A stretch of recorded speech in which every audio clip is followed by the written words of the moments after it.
ಮಾಗಡಿ ತಾಲೂಕು ಕುದೂರು ಗ್ರಾಮದಲ್ಲಿ ಶ್ರೀ ರಾಮನವಮಿ ಆದ 2 ದಿನಕ್ಕೆ ಕುದೂರು ಗ್ರಾಮದ ಸುತ್ತಲಿನ ಹಳ್ಳಿಯ ಜನರೆಲ್ಲ ಕುದೂರಿನಲ್ಲಿ ಸೇರ್ತಾರೆ. ಶ್ರೀ ಆಂಜನೇಯ ಸ್ವಾಮಿ ಮುತ್ತಿನ ಪಲ್ಲಕ್ಕಿ ಉತ್ಸವದ ಸಂಭ್ರಮಕ್ಕೆ ಸಾಕ್ಷಿಯಾಗ್ತಾರೆ. ಈ ಜಾತ್ರೆಯನ್ನು ಆರಂಭ ಆಗಿದ್ದು ಸ್ವಾತಂತ್ರ್ಯದ ಆಜುಬಾಜಿನಲ್ಲಿ, ಭಾರತ ದೇಶಕ್ಕೆ ಸ್ವಾತಂತ್ರ್ಯ ಬಂದ ಆಜುಬಾಜಿನಲ್ಲಿ ಈ ಜಾತ್ರಾ ಮಹೋತ್ಸವ ಆರಂಭ ಆಗುತ್ತೆ. ಇದನ್ನು ಆರಂಭಿಸಿದವರು ಯಾರಪ್ಪ ಅಂದರೆ ಗ್ರಾಮದ ದೂರದೃಷ್ಟಿಯ ಹರಿಕಾರ ತೋಪಯ್ಯರವರ ಹಿರಿಯರಿಂದ ಆರಂಭಗೊಂಡಿತ್ತು ಅನ್ನೋದೊಂದು ಮಾಹಿತಿ. ಈ ಮುತ್ತಿನ ಪಲ್ಲಕ್ಕಿ ಉತ್ಸವ ಇಂದಿಗೂ ಕೂಡ ಅದೇ ಸಂಭ್ರಮವನ್ನು ಇಟ್ಟುಕೊಂಡು ಮುಂದುವರಿತಾ ಇದೆ.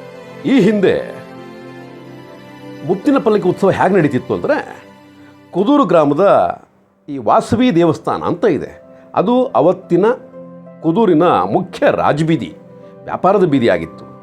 ಅಲ್ಲಿ ಒಂದು ಶೆಡ್ ಇತ್ತು. ಆ ಶೆಡ್ಗೆ ಮುತ್ತಿನ ಪಲ್ಲಕ್ಕಿಯ ಆರಂಭ ಆಗೋದಕ್ಕೆ 1 ವಾರ ಮುಂಚೆನೇ ಹೊಸಕೋಟೆಯಿಂದ ಒಂದಷ್ಟು ಕಲಾವಿದರು ಬರ್ತಿದ್ರು, ಮುತ್ತುಗಳನ್ನು ತರ್ತಿದ್ರು.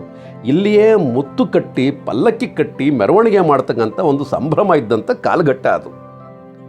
ಆದರೆ ಈಗ ಹಂಗಿಲ್ಲ, ಎಲ್ಲವೂ ಕೂಡ ಸಿದ್ಧವಾಗಿರುತ್ತೆ, ಇಲ್ಲಿ ಬಂದು ಜೋಡಿಸ್ತಾ ಹೋಗ್ತಾರೆ.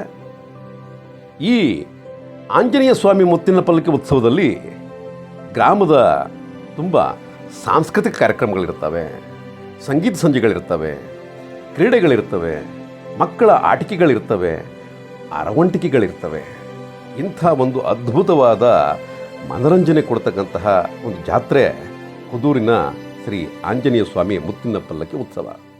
ಈ ಮುತ್ತಿನ ಪಲ್ಲಕ್ಕಿ ಉತ್ಸವದಲ್ಲಿ ಆಂಜನೇಯ ಸ್ವಾಮಿ ಮುತ್ತಿನ ಪಲ್ಲಕ್ಕಿ ಮಾತ್ರ ಹೊರಡತ್ತೆ ಅಂತ ಅಂದ್ಕೋಬೇಡಿ. ಅದು ಮುಖ್ಯ, ಅತಿ ದೊಡ್ಡದು ಮತ್ತು ತುಂಬ ಚಂದನೆ ಅಲಂಕಾರ ಮಾಡ್ತಕ್ಕಂತಹ ಒಂದು ನಾಯಕನ ಸ್ಥಾನದಲ್ಲಿ ಹೊರಡುವಂಥ ಮುತ್ತಿನ ಪಲ್ಲಕ್ಕಿ. ಅದರ ಜೊತೆಗೆ ಕುದೂರು ಗ್ರಾಮಕ್ಕೆ ಸ್ವಲ್ಪ ಹತ್ತಿರ ಇರತಕ್ಕಂತಹ ಹಳ್ಳಿಯ ಉತ್ಸವ ಮೂರ್ತಿಗಳೆಲ್ಲವೂ ಬರ್ತವೆ. ಮೊದಲು ಒಂದು 16 ಉತ್ಸವ ಮೂರ್ತಿಗಳು ಬರ್ತಿತ್ತು, ಈಗ 14 ಉತ್ಸವ ಮೂರ್ತಿಗಳು ಇಲ್ಲಿಗೆ ಬಂದಿದ್ದಾವೆ.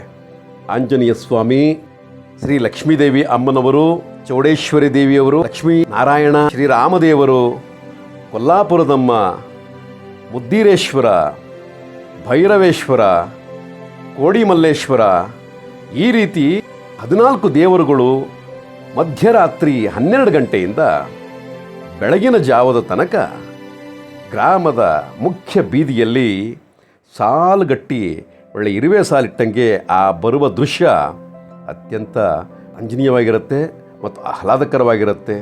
ಈ ರೀತಿಯ ಉತ್ಸವಗಳು ಪ್ರತಿ ವರ್ಷವೂ ನಡೆಯುವ ಕಾರಣ, ಒಂದು ಲಕ್ಷ್ಮೀದೇವಿಯ ಅಗ್ನಿಕೊಂಡ ಮಹೋತ್ಸವ, ಮತ್ತೊಂದು ಶ್ರೀ ಆಂಜನೇಯ ಸ್ವಾಮಿ ಮುತ್ತಿನ ಪಲ್ಲಕ್ಕಿ ಉತ್ಸವ.